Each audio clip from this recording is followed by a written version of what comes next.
Eh oui, aujourd'hui, je fête l'anniversaire de ma fille. Ah, voilà. Si tu te poses la question, quelle fille, parce que elle a dit qu'elle n'a jamais fait ça avec une femme, alors quelle fille, elle n'a pas adopté un enfant? Non, non, non, non, non, non, non, non.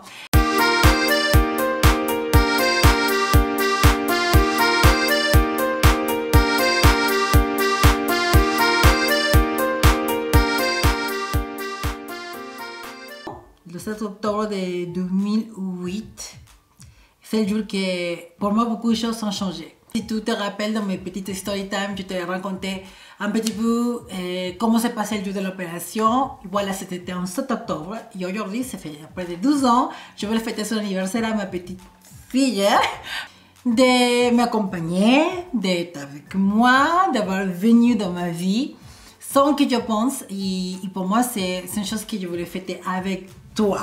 Dire que quand les gens ils disent ça passe vite, et oui, ça passe très très vite. Et hier justement, en dînant avec mon copain, oui, parce que aussi, j'ai des choses à vous raconter, mais je lui disais, écoute, tout ça demain, c'est 12 ans que je sautais le grand pas. Ah bon, si, ça fait 12 ans. Bon, à l'époque, je n'étais pas avec lui. Et donc, elle ne le savait pas, elle n'était pas au courant. Pour moi, c'est une fête.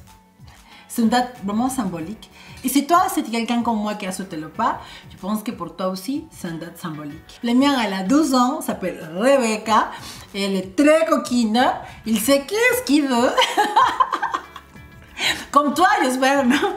Alors, j'aimerais bien que toi me laisses en commentaire si tu as hâte de savoir le prénom de ta fille et la date de naissance de ta fille. 12 ans de beaucoup d'expérience.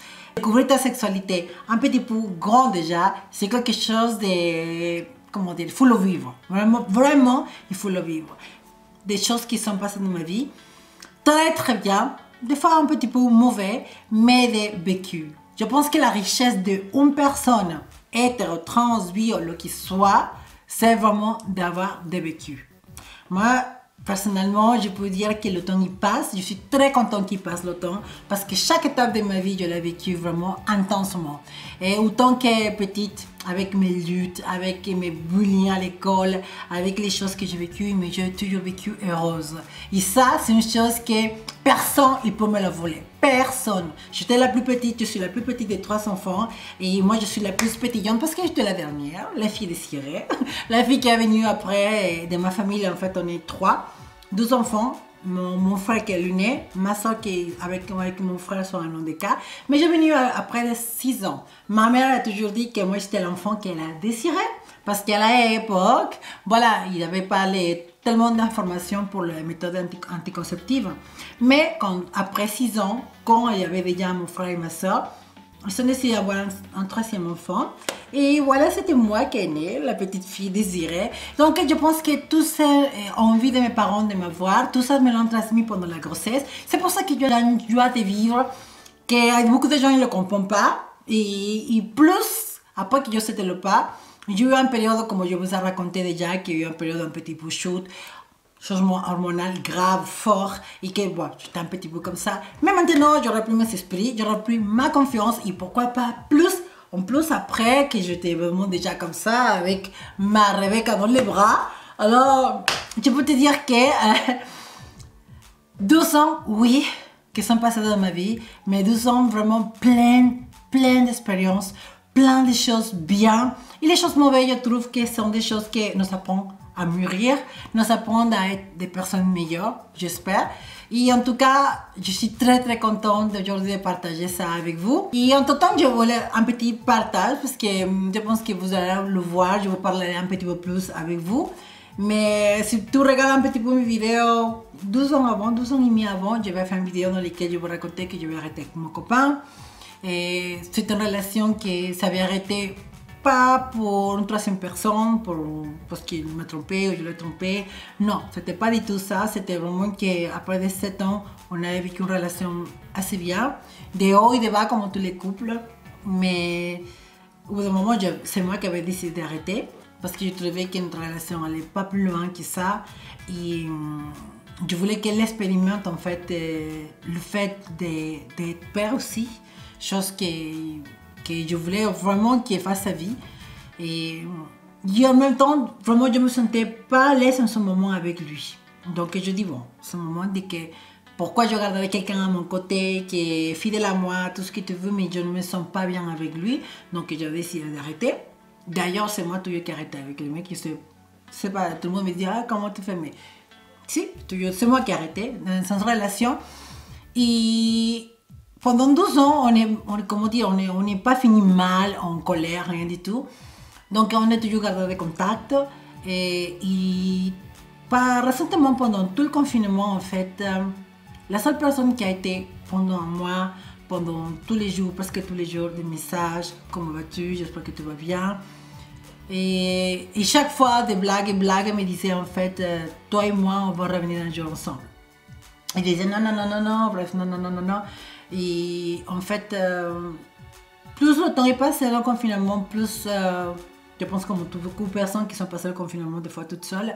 Moi, ma famille n'habite pas loin d'ici, mais bon, ma famille sont déjà nombreux, donc je ne voyais pas l'objet d'aller me confiner chez eux. Donc je restais chez moi, dans mon habitat, chez moi, je pense qu'on est bien dans son cocooning, je me sens bien chez moi. Et en fait, je restais chez moi, mais malgré tout, j'étais toute seule. Mais lui était toujours à côté pendant moi, tout ça. Il y a des choses qui gagnaient des points vers moi parce qu'il disait waouh, il était toujours là. Et des fois, quand on parlait, il me dit tu sais, je sais que tu as vécu, tu as eu tes expériences. Moi aussi, j'ai eu mes expériences à côté. Mais moi, je viens toujours au point de que c'est toi la femme que je veux. C'est toi la femme qui est dans ma vie et que ce sera toujours dans ma vie. Waouh, waouh. C'est fort ça, mais c'est un peu court-circuit, un petit peu oui, mais c'est vrai. Je dis ouais. Je dis oh. Mais bon.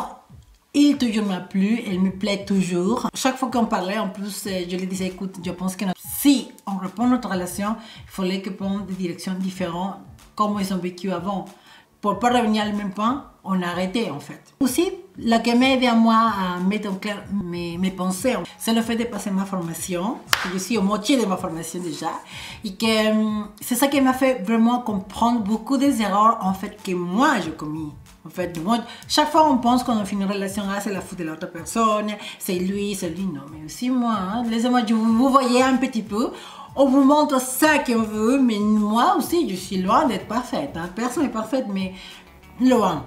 Alors, je dis, bon, tout ça, plus ce qui a été toujours pendant moi, et après, j'ai voulu faire quelques changements chez moi, déjà dans la pièce d'enregistrement de l'estudio ici, dans mon salon, et donc qui le pourrait faire parce que moi je ne suis pas bricoleuse et tout. Donc lui, c'est quelqu'un c'est lui qui a fait tout le travail.